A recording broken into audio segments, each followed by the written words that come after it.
This episode is brought to you by Capital One. Capital One's tech team isn't just talking about multi-agentic AI. They already deployed one. It's called Chat Concierge, and it's simplifying car shopping. Using self-reflection and layered reasoning with live API checks, it doesn't just help buyers find a car they love. It helps schedule a test drive, get pre-approved for financing, and estimate trade-in value. Advanced, intuitive, and deployed. That's how they stack. That's technology at Capital One. Okay, only 10 more presents to wrap. You're almost at the finish line.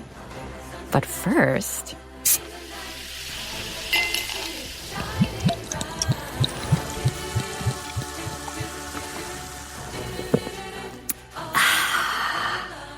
There, the last one. Enjoy a Coca-Cola for a pause that refreshes. If you're an HVAC technician and a call comes in, Grainger knows that you need a partner that helps you find the right product, fast and hassle-free. And you know that when the first problem of the day is a clanking blower motor, there's no need to break a sweat. With Grainger's easy-to-use website and product details, you're confident you'll soon have everything humming right along. Call 1-800-GRAINGER, click Grainger.com, or just stop by. Grainger, for the ones who get it done. Hey, it's Mark Marin from WTF here to let you know that this podcast is brought to you by Progressive Insurance. And I'm sure the reason you're listening to this podcast right now is because you chose it. Well, choose Progressive's Name Your Price tool, and you could find insurance options that fit your budget, so you can pick the best one for your situation. Who doesn't like choice? Try it at Progressive.com. And now, some legal info. Progressive Casualty Insurance Company and Affiliates. Price and coverage match limited by state law. Not available in all states. Welcome to another Daily Tech News Show weekend edition. Thanks, everybody, for joining us on the weekend. Recently, there's been a lot of news about the flock safety license plate readers. You might hear it called flock surveillance or cameras in your neighborhood or something like that. We talked about it recently on DTNS Live. And we got a really good email from Mike, who is a 17-year police officer who supervises a squad of detectives assigned to investigate violent crimes and works with these cameras and has worked in and around these cameras and used evidence that comes from these cameras, and very kindly agreed to come on and talk to us about his experience. He doesn't work for Flock. He's not representing any organization in particular.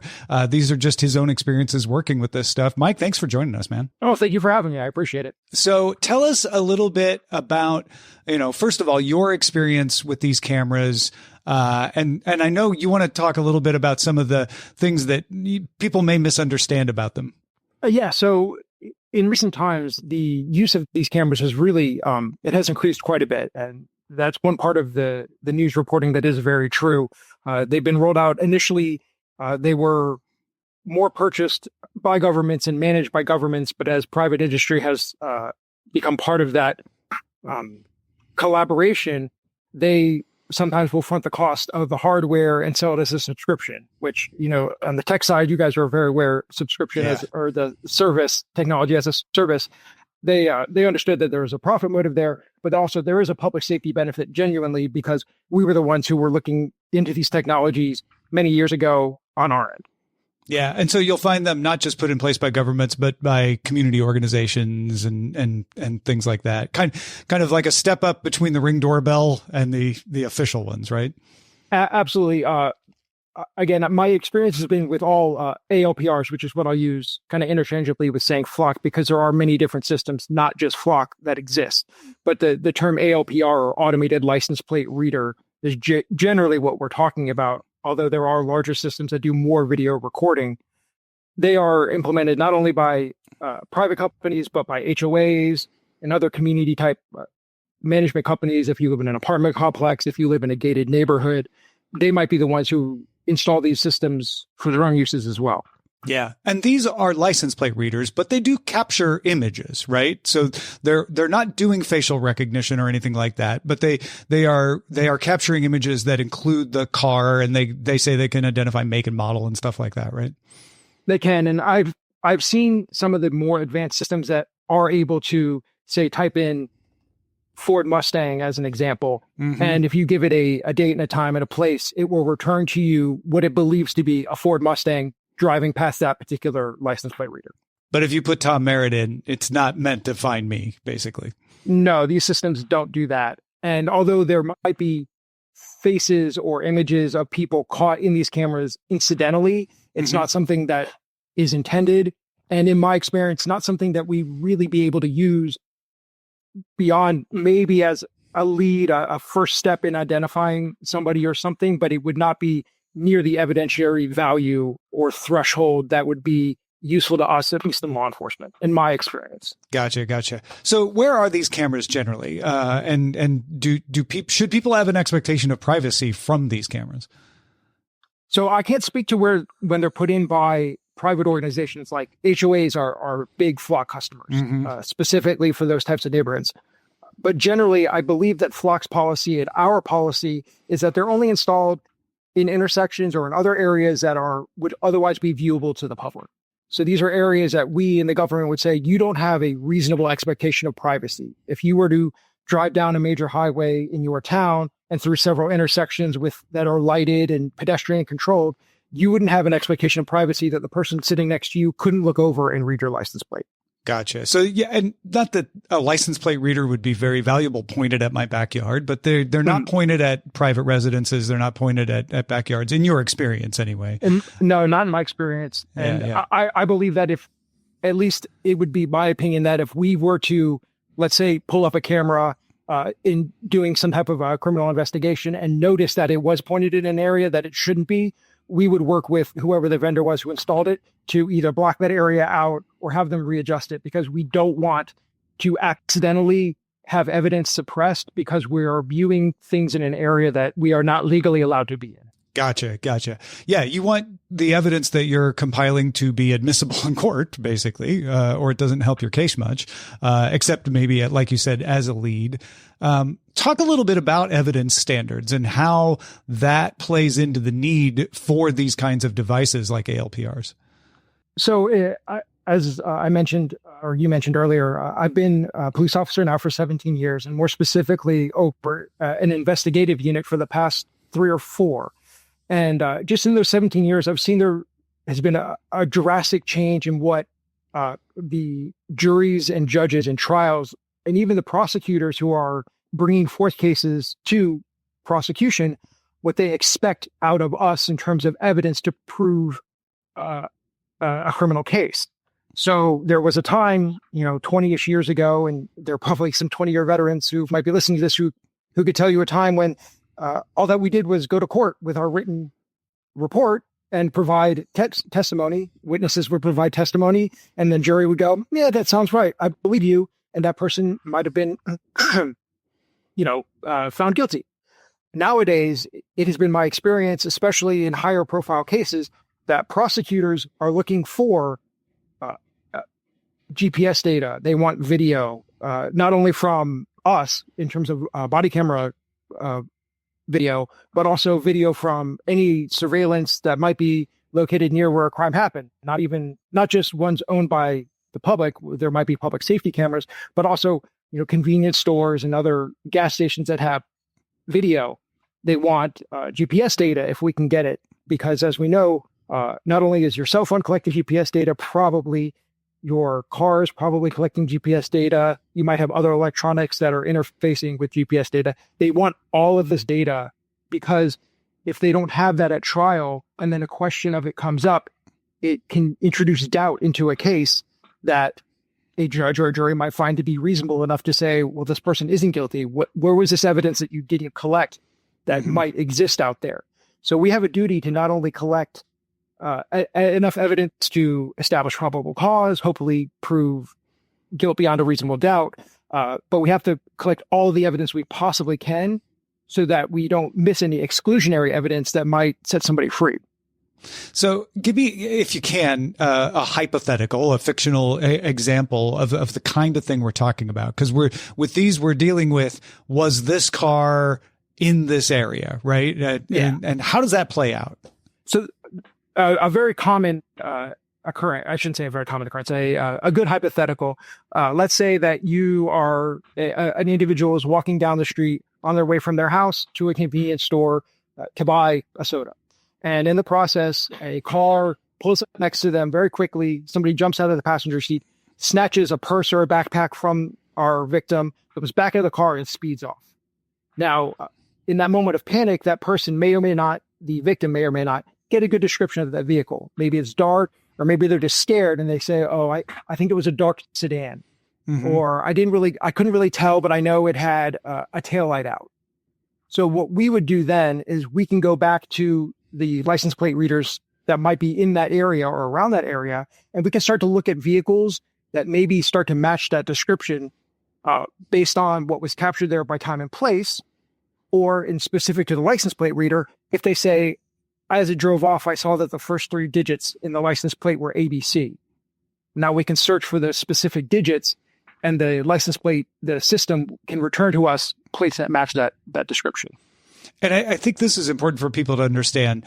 The ALPR data that shows that car was there is not the thing that makes you guilty. It's the thing that proves, well, that car was in the area, and you have to combine that with other evidence, right?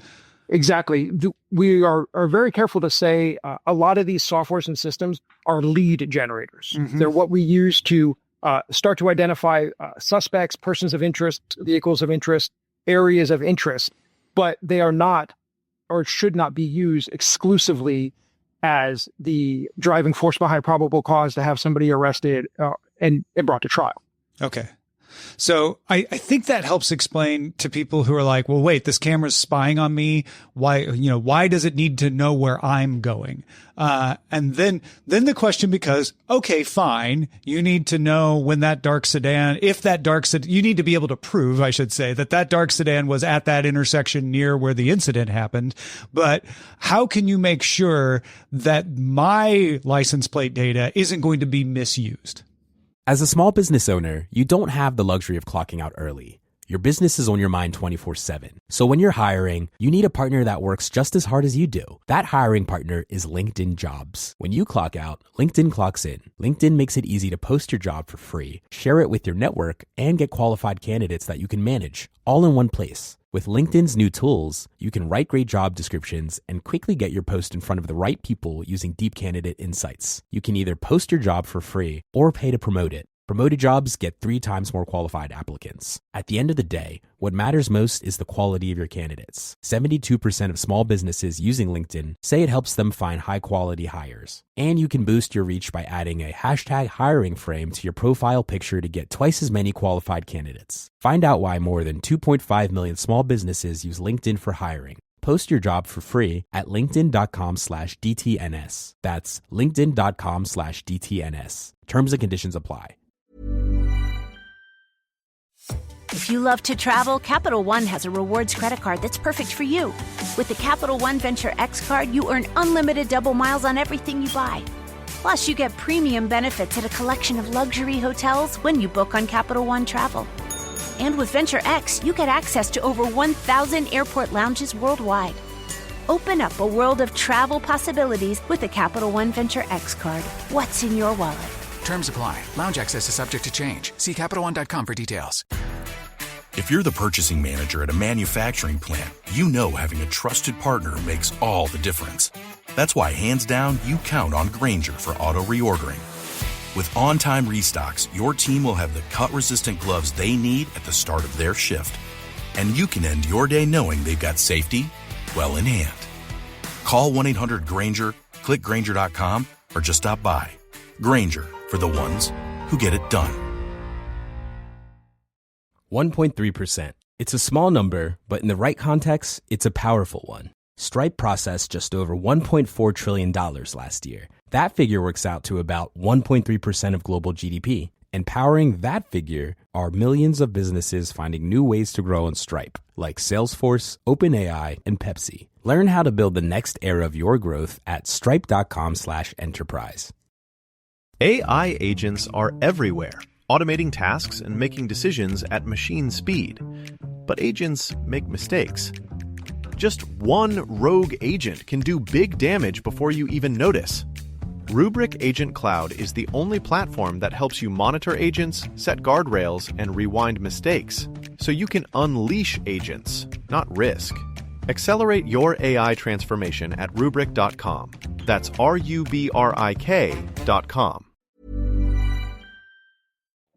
So all major departments, good ones that have strong policies and procedures in place, should have security audits and regulations that govern how these systems are used and the way that people access them.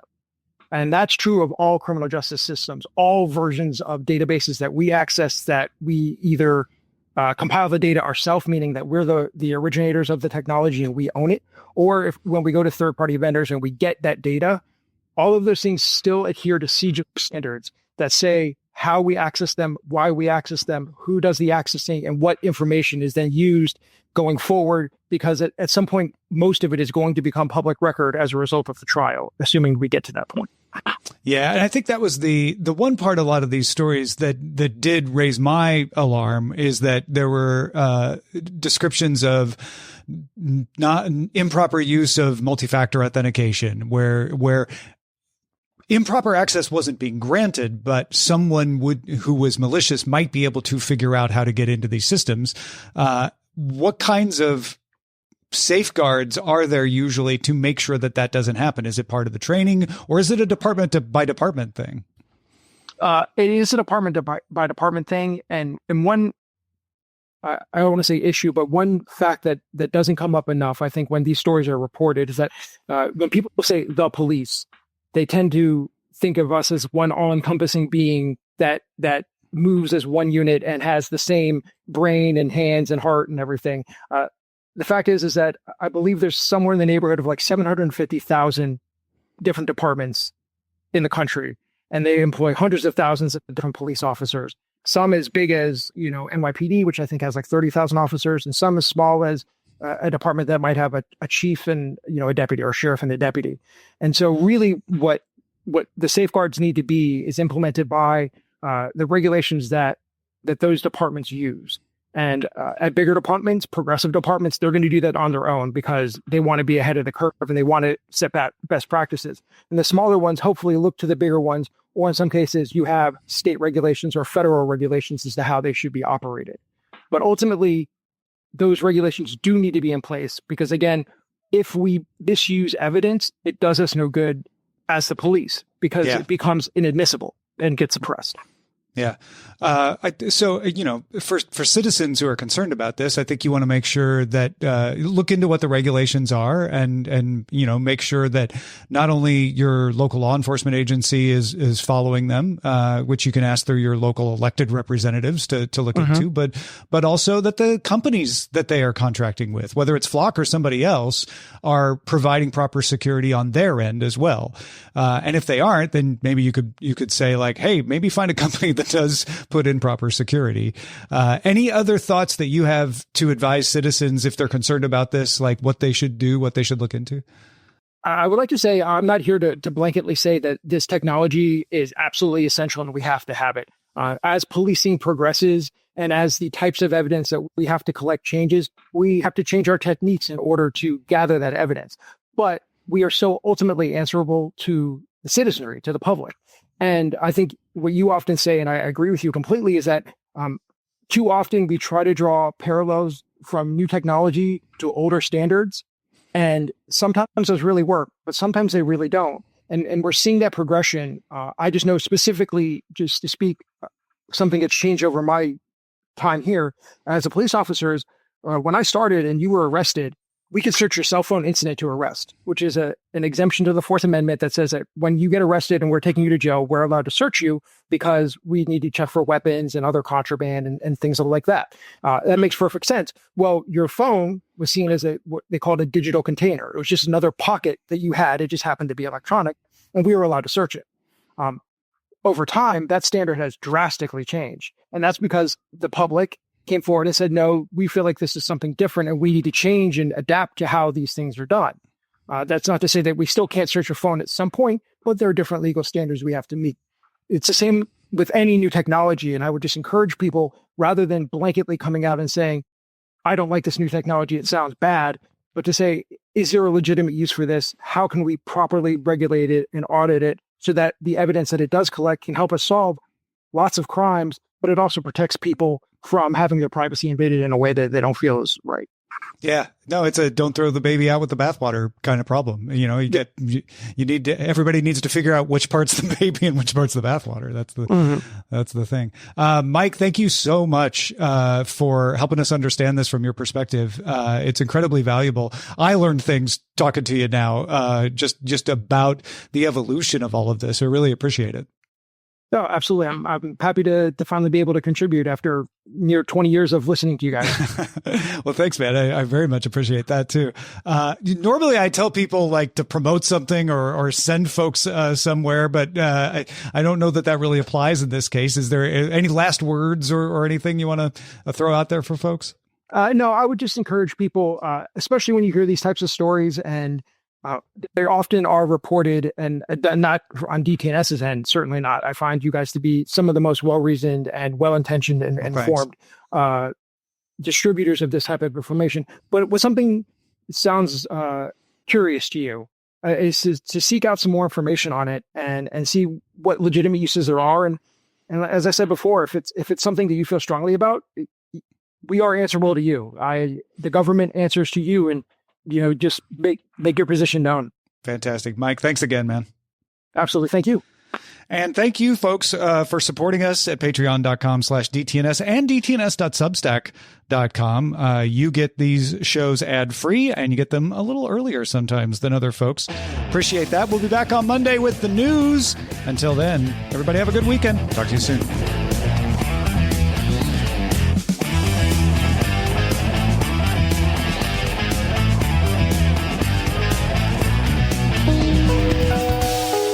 DTNS family of podcasts, helping each other understand. Diamond Club hopes you have enjoyed this program. Ready to order? Yes. We're earning unlimited 3% cash back on dining and entertainment with a Capital One Saver card, so let's just get one of everything. Everything? Fire everything! The Capital One Saver card is at table 27, and they're earning unlimited 3% cash back. Yes, Chef! This is so nice. Had a feeling you'd want 3% cash back on dessert. Ooh, tiramisu. Earn unlimited 3% cash back on dining and entertainment with the Capital One Saver card. Capital One, what's in your wallet? Terms apply. See CapitalOne.com for details. If you're a smoker or vapor, ready to make a change, you really only need one good reason. But with Zyn nicotine pouches, you'll discover many good reasons. Zyn is America's #1 nicotine pouch brand. Plus, Zyn offers a robust rewards program. There are lots of options when it comes to nicotine satisfaction. But there's only one Zyn. Check out Zyn.com/find to find Zyn at a store near you. Warning, this product contains nicotine. Nicotine is an addictive chemical.